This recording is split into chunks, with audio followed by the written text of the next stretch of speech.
En el invierno de 2023, en el piso 85 de la Torre Atlas de Madrid, dentro del exclusivo restaurante Caelus, el destino de un imperio de 1.000 millones de euros pendía de un hilo. Julian Creed, un titán de las finanzas, sentía el frío de la traición en el aire, pero sus abogados, liderados por el arrogante Javier Soler, le aseguraban que el acuerdo con los inversores rusos era impecable. La tensión era un cuchillo cortando el silencio, hasta que Creed, en un arrebato de frustración y sarcasmo, se giró hacia una joven camarera que rellenaba su copa. «Te doy 10 millones si traduces esto», se burló, señalando una cláusula en el contrato. Durante años, la verdad había sido un fantasma en los pasillos del poder, hasta que Anna Petrova, la camarera invisible, se preparó para silenciarlos a todos con una sola palabra. ¿Cómo es posible que el conocimiento de una exalumna de lingüística forense, obligada por la deuda a servir mesas, pudiera desarmar una conspiración tejida por los bufetes más caros de la capital? ¿Qué clase de ceguera aflige a los poderosos que pagan fortunas por una incompetencia vestida con trajes de marca, mientras la clave para su supervivencia se encuentra en la mente de la persona a la que consideran parte del mobiliario? Esta historia se adentra en esa fractura, en ese abismo entre el valor real y el estatus percibido, y se pregunta qué sucede cuando la inteligencia de los silenciados finalmente reclama su voz sin importar el precio que haya que pagar por ello, demostrando que la arrogancia es la vulnerabilidad más costosa de todas. Para entender cómo una palabra olvidada por la historia pudo desmantelar un acuerdo multimillonario y reescribir el destino de todos en esa sala, acompáñanos en esta investigación. Vamos a desvelar los secretos que se esconden tras las puertas de cristal de las altas finanzas, los dramas humanos que el poder intenta enterrar y la increíble historia de una mujer que se negó a seguir siendo invisible. Si alguna vez has sentido que tu verdadero valor era ignorado, esta historia es también la tuya. Suscríbete a nuestro canal para no perderte ni un solo detalle de este viaje a las entrañas de la traición y la superación, donde la inteligencia es la única arma que importa de verdad. Anna Petrova se movía por el Caelus como un fantasma. Su uniforme, perfectamente almidonado, era un disfraz que ocultaba una mente afilada y entrenada en los rincones más oscuros de la filología eslava. Mientras sus manos realizaban con precisión mecánica los gestos de su oficio, retirar un plato, servir un vino cuyo precio equivalía a 2 meses de su alquiler, sus oídos captaban fragmentos de la conversación. Cada término legal, cada matiz en el tono de los inversores rusos era procesado y archivado en su memoria. Para los hombres sentados a la mesa, ella no era más que una presencia funcional, una sombra necesaria. No podían imaginar que bajo esa fachada de timidez y servicio se encontraba la única persona en la sala capaz de ver la bomba de relojes que estaba a punto de estallar. El escenario era un santuario de poder. La Torre Atlas, una aguja de obsidiana y acero perforando el cielo de Madrid, albergaba en su cima el Caelus. El aire olía a confianza, a cuero caro y a un sutil aroma de trufa blanca. No había música, solo el murmullo de acuerdos que movían los hilos del mundo. Julian Creed, un hombre hecho a sí mismo, sentía un nudo en el estómago.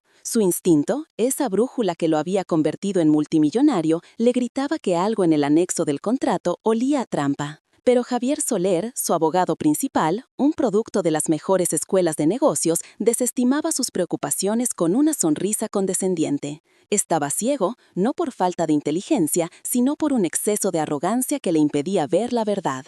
Lejos de allí, en un minúsculo apartamento de 30 metros cuadrados en Usera, la realidad de Ana era otra. Las paredes desconchadas olían a humedad y a la sopa de sobre que cenaba cada noche. Su único lujo era la pantalla de un móvil de segunda mano donde leía complejos artículos académicos sobre dialectología arcaica, un intento desesperado por mantener viva la persona que estaba destinada a ser.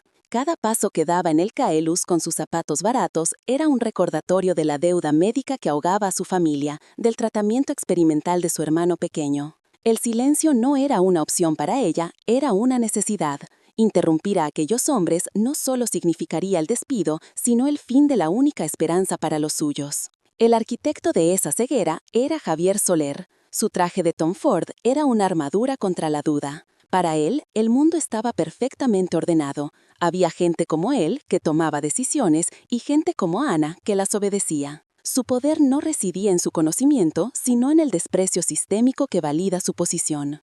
En un momento, sus ojos se cruzaron con los de Ana por una fracción de segundo. No hubo reconocimiento, solo una leve irritación, la misma que se siente ante un objeto fuera de lugar. Ese gesto, invisible para el resto, lo era todo. Era la manifestación física de un sistema que valora más un título enmarcado en la pared que la sabiduría forjada en la necesidad y el silencio silencioso. Ana se acercó a la mesa para rellenar las copas de agua, su cuerpo moviéndose con una eficiencia ensayada 1000 veces. El documento del acuerdo, un fajo de páginas que valía más que todo su barrio, estaba abierto sobre la caoba pulida. Podía oler el papel caro, ver la tinta negra que sellaba un engaño monumental. Eran sus últimos instantes de invisibilidad. Podía dar media vuelta, desaparecer en la penumbra de la cocina y dejar que el desastre siguiera su curso. Pero el peso de lo que sabía era ya insoportable, una verdad que exigía ser liberada. Ana Petrova se movía por el Caelus como un espectro. Su rutina era una coreografía de autonegación, deslizarse entre las mesas sin proyectar sombra, anticipar una copa vacía sin que su presencia fuera registrada, mantener una expresión de neutralidad agradable mientras el dolor sordo de sus zapatos baratos ascendía por sus piernas. Cada paso sobre el mármol italiano era un recordatorio del abismo que la separaba de su propia vida, la que había dejado atrás en los pasillos de la Universidad Complutense. Allí, su mente diseccionaba textos en eslavo antiguo. Aquí, sus manos recogían servilletas de lino manchadas de vino de 500 euros. El aire olía a poder, a trufa y a un dinero tan viejo que parecía tener su propio aroma. Un perfume que contrastaba brutalmente con el cansancio que se había adherido a su piel. Fue la enfermedad de su hermano lo que la arrancó de los libros. Una dolencia degenerativa rara, un tratamiento experimental cuyo coste era una cifra astronómica que había destrozado las finanzas de su familia. Su padre, un reputado historiador caído en desgracia, no podía hacer frente a la deuda. Así, la doctoranda en lingüística forense, la joven promesa que podía rastrear el origen de un texto por una simple anomalía sintáctica, cambió los archivos universitarios por una bandeja de plata. Su conocimiento, considerado un tesoro en el mundo académico, se convirtió en un secreto inútil, un peso muerto en un entorno que solo valoraba su capacidad para ser eficiente e invisible. Cada noche, en su minúsculo piso de Usera, leía artículos académicos en la pantalla de su móvil, un acto de resistencia silenciosa contra el olvido de sí misma. El Caelus no era un restaurante, era una catedral silenciosa erigida en honor al capital, un santuario de mármol y acero en el piso 85 de la Torre Atlas, donde los dioses de las finanzas se reunían para decidir el destino del mundo mortal que se extendía a sus pies. La jerarquía era tan rígida e invisible como el aire acondicionado. En la cima estaban hombres como Julián Creed y su corte de abogados, depredadores en su hábitat natural, cuyas voces graves eran las únicas que tenían permiso para romper el silencio opresivo. Por debajo, en un plano de existencia completamente diferente, estaba el personal de servicio, los fantasmas, seres funcionales cuya única misión era garantizar que la maquinaria del poder siguiera funcionando sin fricción. La atmósfera estaba cargada de una tensión multimillonaria y una arrogancia tan densa que casi podía tocarse. Estaba a punto de suceder. Ana se encontraba junto a la mesa, rellenando la copa de agua de Creed, cuando su mente se desvió por un instante hacia la última factura del hospital. El rostro de su madre, envejecido por la preocupación, apareció en su memoria. Eran sus últimos segundos de invisibilidad, los últimos momentos antes de que la colisión entre sus dos mundos se volviera inevitable. Observó a Javier Soler, el abogado de Creed, que sonreía con la confianza inquebrantable de quien nunca ha conocido la duda. Le susurró algo a su jefe, un gesto de tranquilidad que era, en sí mismo, la más pura de las mentiras. No tenía ni la más remota idea de que el colapso de su certeza, el fin de su mundo ordenado, estaba a solo unos segundos de distancia, contenido en la mente de la mujer que les servía el agua. Fue entonces cuando la voz de Creed, impregnada de un sarcasmo brutal nacida de la frustración, retumbó en la sala. «Te doy 10 millones si traduces esto», se burló, señalando una cláusula en el contrato abierto sobre la mesa. El insulto iba dirigido a sus abogados, pero sus ojos se posaron en Ana, y los ojos de Ana, por pura casualidad, cayeron sobre el texto. No vio un párrafo, vio una palabra, un arcaísmo del dialecto evenki del siglo XVIII, un término que no debería existir en un documento del siglo XXI. El mundo se detuvo, el sonido se apagó, sintió un latigazo de adrenalina pura, un terror helado que le recorrió la espalda. La jarra de cristal en su mano tembló violentamente, y una sola gota de agua fría cayó sobre la caoba pulida, un presagio silencioso de la tormenta que estaba a punto de desatar. El silencio que siguió a la caída de esa única gota de agua fue absoluto, más denso y pesado que el mármol de las paredes. Para Ana, el mundo se había contraído hasta convertirse en el espacio entre su corazón martillante y el rostro impasible de Julián Creed. Cada segundo de vacilación era un argumento a favor de la retirada, de volver a ser un fantasma y dejar que el imperio ardiera. En su mente, vio la última factura del hospital, el rostro de su madre surcado por la preocupación, el futuro de su hermano pendiendo de un hilo. El miedo era una bestia helada en sus entrañas, pero la verdad que poseía era un fuego que amenazaba con consumirla si no la liberaba. Sabía que hablar significaba arriesgarlo todo, pero callar era una forma de muerte mucho más lenta y segura. Con un aliento que apenas existía, dio un paso al frente. El movimiento fue tan leve que casi pasó desapercibido, pero en esa catedral del poder fue un terremoto. Su voz, cuando salió, fue un susurro que cortó el aire como un bisturí.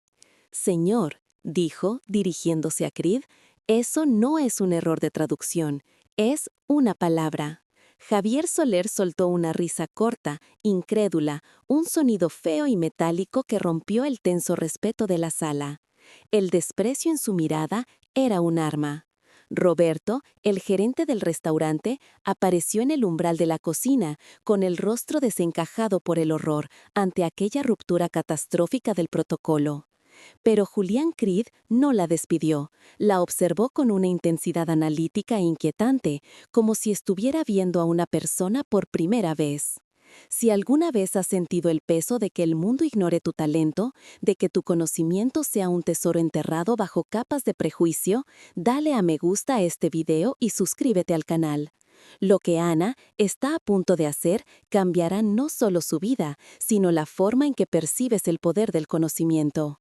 Porque en esa sala, rodeada de hombres que se medían por el valor de sus carteras, ella estaba a punto de demostrar que la inteligencia, cuando se libera, es el activo más valioso e impredecible de todos. Su siguiente frase no sería una súplica, sino una lección que costaría millones de euros y que nadie en esa mesa olvidaría jamás. Ignorando la mueca de Soler, Ana se centró por completo en Creed. Es un arcaísmo del dialecto evenki, una lengua siberiana del siglo XVIII, explicó, su voz ganando una firmeza que no sabía que poseía. Se refiere a los derechos de subsuelo ancestrales. En la Rusia zarista, esta cláusula otorgaba derechos de propiedad perpetuos sobre los recursos minerales, anulando cualquier acuerdo de superficie posterior. No es un error tipográfico, es una bomba de relojería legal, diseñada para que, una vez firmado el acuerdo, sus socios puedan reclamar la propiedad total de los activos subyacentes del proyecto, dejándole a usted solo con la estructura vacía. La precisión forense de sus palabras silenció la arrogancia de Soler, reemplazándola por una pálida confusión. En apenas 30 segundos, Ana había redefinido la realidad. Julián Creed no parpadeó. Su mente, acostumbrada a procesar datos a la velocidad de la luz, evaluó la nueva variable. No consultó a su equipo, no miró a Soler. Sacó su teléfono encriptado, pulsó un único contacto en la marcación rápida y esperó.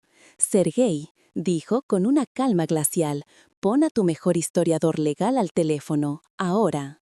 La orden fue una detonación en el silencio. La hipótesis de Ana estaba siendo sometida a la prueba definitiva, una verificación que costaba miles de euros por minuto. La tensión en la sala se volvió física, un peso sobre los hombros de todos.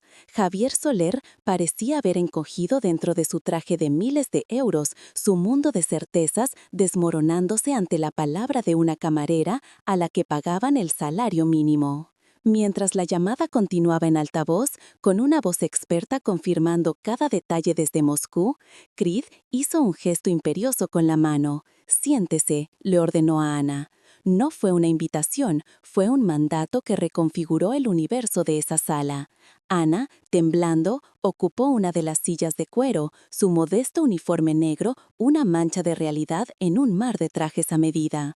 El acto fue tan transgresor que el gerente del restaurante dio un paso atrás, como si hubiera presenciado una blasfemia. La jerarquía social, tan sólida como el acero de la torre, se había hecho añicos. Javier Soler, humillado y expuesto, permanecía de pie, mudo, despojado de su autoridad por la misma persona a la que había considerado parte del mobiliario. La voz en el teléfono confirmó la catástrofe. La cláusula es real, señor Creed, y es vinculante. Es una táctica de la vieja escuela de la KGB adaptada al derecho corporativo, una obra maestra de sabotaje. Creed colgó. El diagnóstico era claro. Acababa de evitar un golpe que no solo le habría costado el proyecto, sino que habría desencadenado una cascada de penalizaciones y demandas que habrían puesto en jaque a todo su imperio. La traición era mucho más profunda de lo que había imaginado. No era una simple negociación agresiva por parte de los rusos. La sofisticación de la trampa olía a conocimiento interno. Alguien de su propio círculo había colocado el veneno en el pozo, esperando pacientemente a que bebiera de él. Levantó la vista del teléfono y sus ojos se encontraron con los de Ana. La rabia en su rostro fue reemplazada por un cálculo frío y afilado. El depredador herido se estaba convirtiendo en cazador. «Señorita», dijo, su voz resonando en la sala ahora silenciosa, «su trabajo en este restaurante ha terminado». El gerente del restaurante asintió con un alivio visible, creyendo que el orden se había restaurado. Pero Creed no había terminado. Hizo una pausa dramática, dejando que el peso de sus palabras se asentara. «Señorita», dijo, su voz resonando en la sala, «empieza a trabajar para mí mañana a las 8, en mi despacho. Su primer sueldo será la recompensa que le prometí». La conmoción en el rostro de Soler fue total. La camarera invisible acababa de ser ascendida a la sala de guerra. Al día siguiente, Ana Petrova entró en el piso 80 de la Torre Atlas. El uniforme de camarera había sido reemplazado por un traje sastre que la compañía le había proporcionado. El entorno era surrealista, un mundo de cristal, acero y susurros urgentes. Creed la esperaba en su oficina, un espacio minimalista con vistas a toda la ciudad.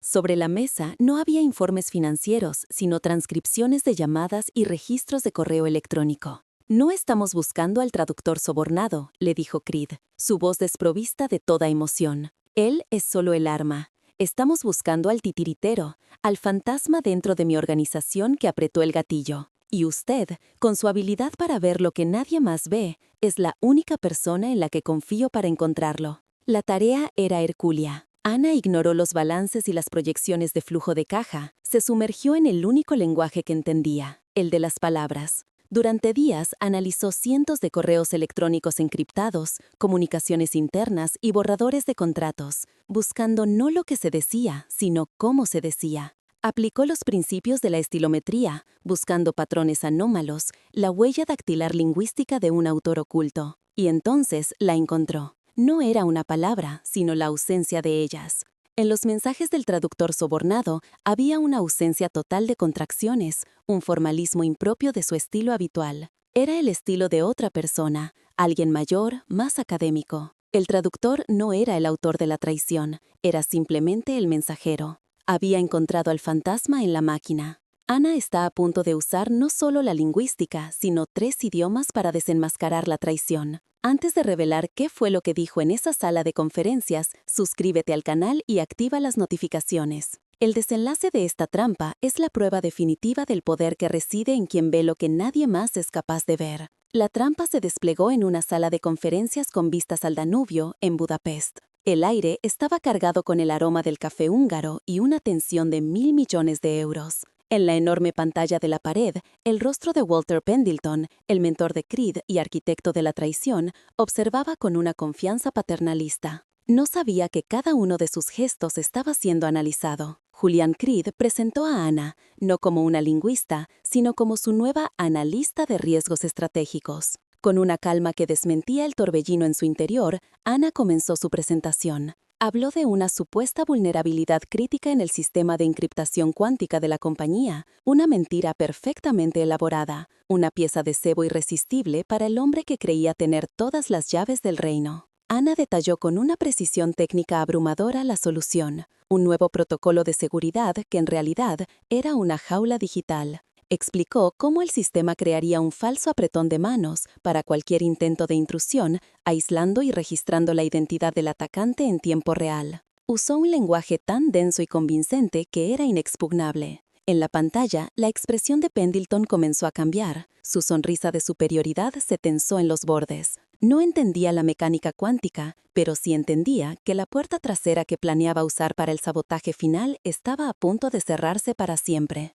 Tenía que actuar, y tenía que hacerlo ya. El pez se estaba acercando peligrosamente al anzuelo. Al concluir su presentación, un aplauso contenido llenó la sala. Creed agradeció a Ana y se dirigió a sus socios húngaros, liderados por el imponente señor Kovács, para discutir los términos finales del acuerdo bajo esta nueva y mejorada seguridad.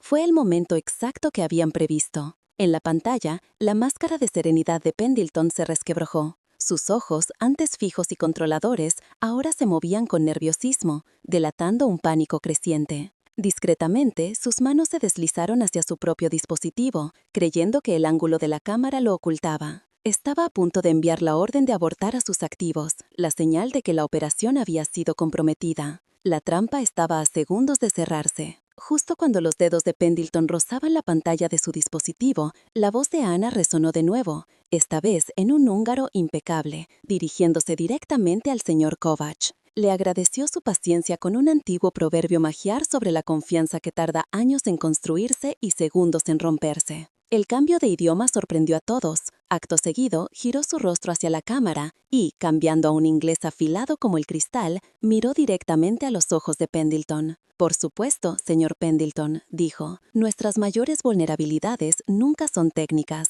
son humanas. Nacen de una lealtad que ha sido mal depositada». El ataque multilingüístico era una maniobra de desorientación diseñada para quebrar su compostura. Pero el golpe de gracia aún no había llegado. Antes de que Pendleton pudiera procesar el ataque, Ana cambió de idioma por última vez, desatando el arma definitiva, el ruso. Su acento era nativo, frío y preciso, la lengua de su madre, una lengua que nadie en esa sala sabía que dominaba. «Amicia, Walter, Adminiaitza», dijo, y su voz cortó el aire como un látigo de hielo. «La misión, Walter, se aborta». Eran las palabras exactas del mensaje que él estaba a punto de enviar. El uso del ruso no fue una casualidad, era la llave que abría las puertas de su pasado, un pasado de espionaje y tácticas de la vieja escuela que Creed, gracias a la investigación de Ana, ahora conocía perfectamente. La máscara no se agrietó, se hizo añicos. Julián Creed se puso en pie, su rostro una máscara de furia contenida. Levantó su propia tableta, mostrando en la pantalla el mensaje que el sistema de Ana acababa de interceptar en tiempo real. «Misión abortada. Activo comprometido». Las palabras brillaban, una confesión digital e irrefutable. «Tu huella dactilar lingüística, Walter», dijo Creed, su voz un murmullo letal que atravesó la sala y el océano. La misma que Ana encontró en todas las cláusulas de sabotaje. Te volviste descuidado. Dejaste que tu formalismo académico se filtrara en tus instrucciones. Firmaste tu propia sentencia de muerte con un adverbio. La trampa intelectual, la obra maestra de Ana, se había cerrado con una precisión quirúrgica.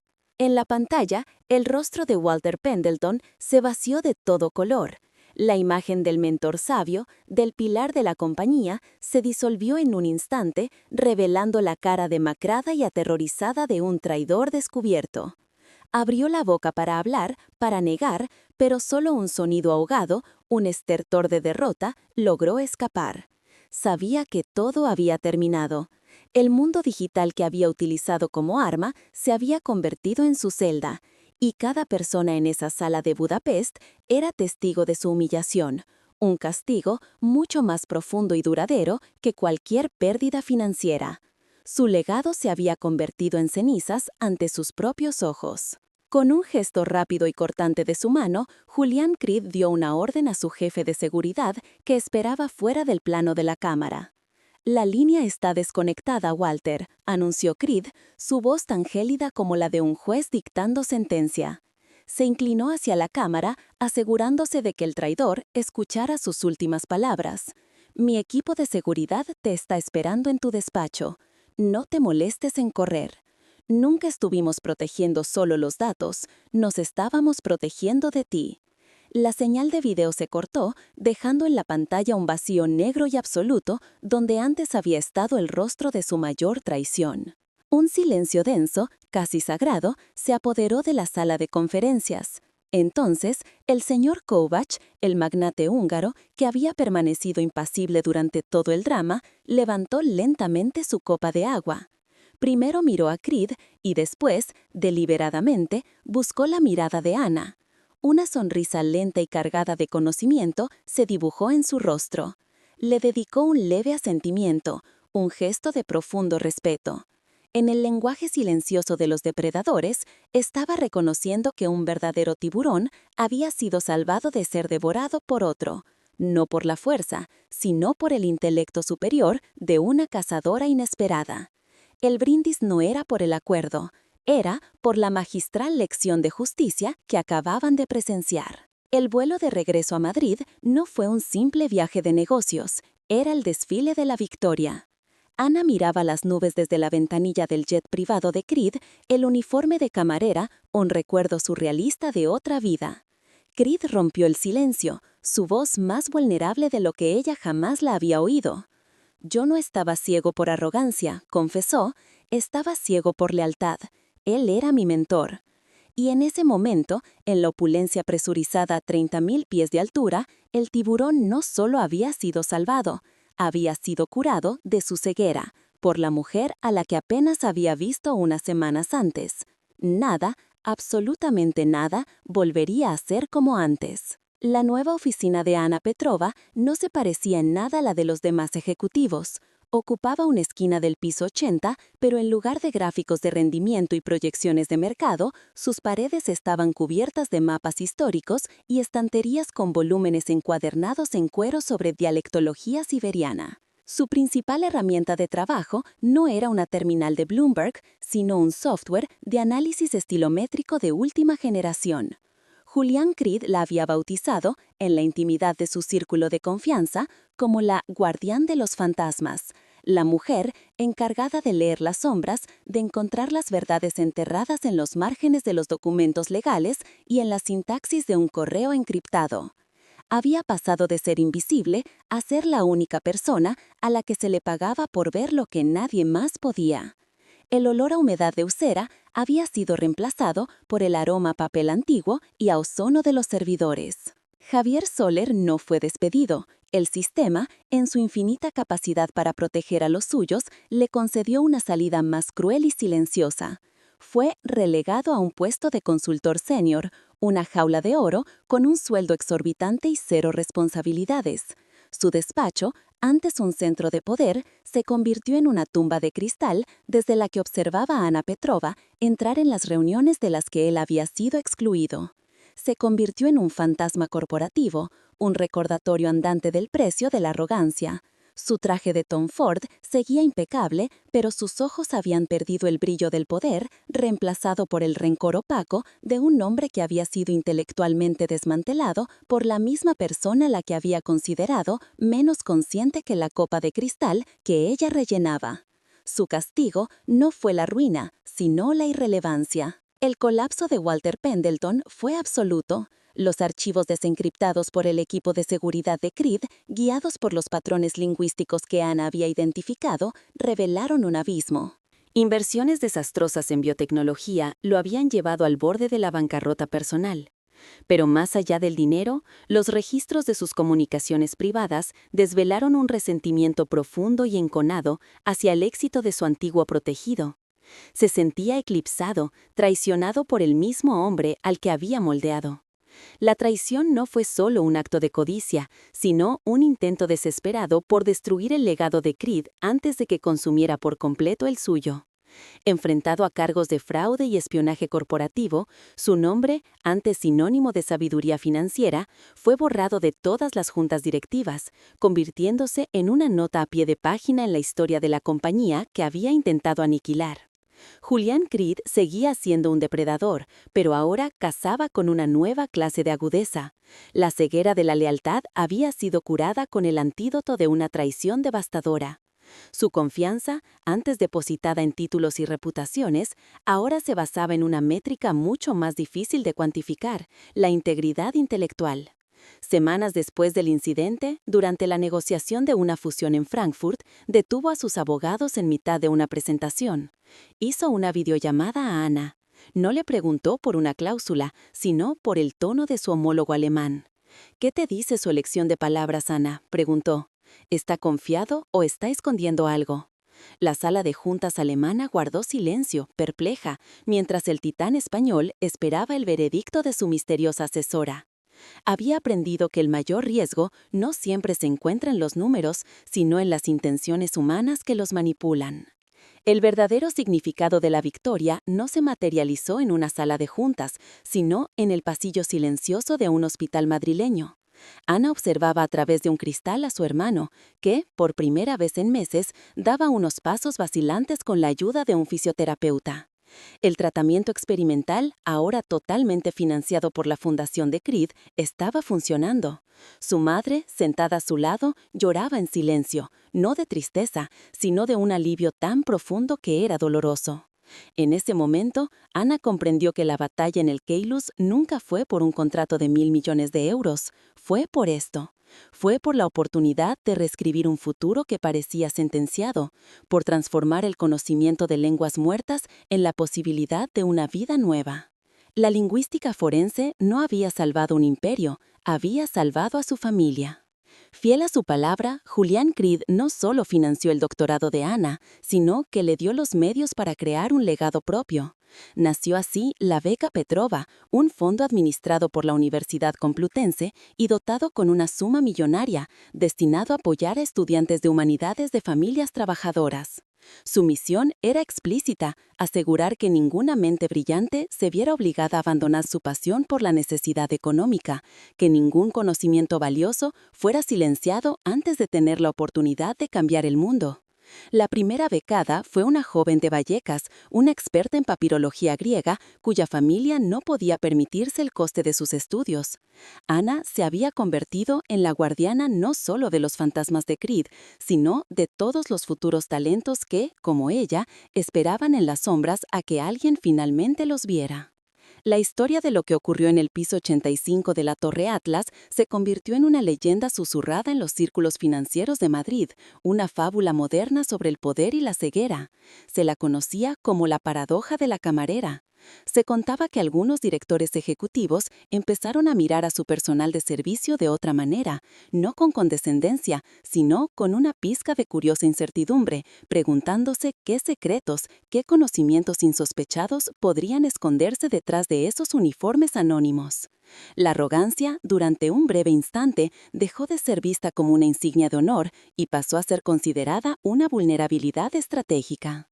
Ana Petrova, sin pretenderlo, había introducido una nueva variable en la ecuación del poder: la posibilidad de que la persona más inteligente de la sala fuera precisamente la que nadie había invitado a hablar. Al final, esta no es una historia sobre finanzas o espionaje corporativo, es una historia sobre el valor. Sobre la abismal diferencia entre el valor que la sociedad nos asigna, basado en un uniforme o un cargo, y el valor real que reside en nuestro conocimiento, en nuestra capacidad para ver patrones donde otros solo ven caos. La mayor vulnerabilidad del imperio de Julián Creed no era un cortafuegos defectuoso o una mala inversión, era un sistema de castas tan rígido que impedía reconocer la inteligencia si no venía vestida con un traje de miles de euros. La traición de Walter Pendleton fue posible gracias a esta ceguera sistémica y fue desmantelada por la única persona que, al no pertenecer a ese mundo, era capaz de verla con una claridad absoluta y demoledora.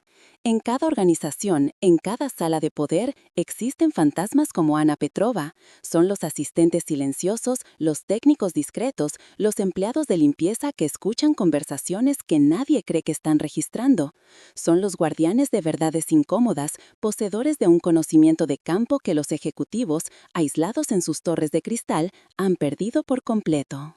Sus voces son acalladas por el ruido de la jerarquía, su sabiduría ignorada por la arrogancia del estatus. Pero su poder, latente y subestimado, es inmenso.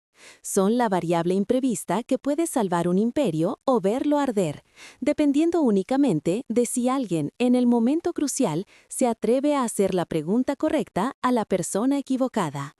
Si crees que ninguna persona debe ser juzgada o silenciada por su cargo o su origen, comparte este video con alguien que necesita un recordatorio de su propio potencial oculto. Y suscríbete al canal para conocer más historias de personas invisibles que salvaron imperios con nada más que su inteligencia. Porque el verdadero poder no reside en aquellos que gritan más fuerte, sino en quienes, desde el silencio, entienden el verdadero significado de las palabras. Gracias por acompañarnos en este viaje a las entrañas de la verdad.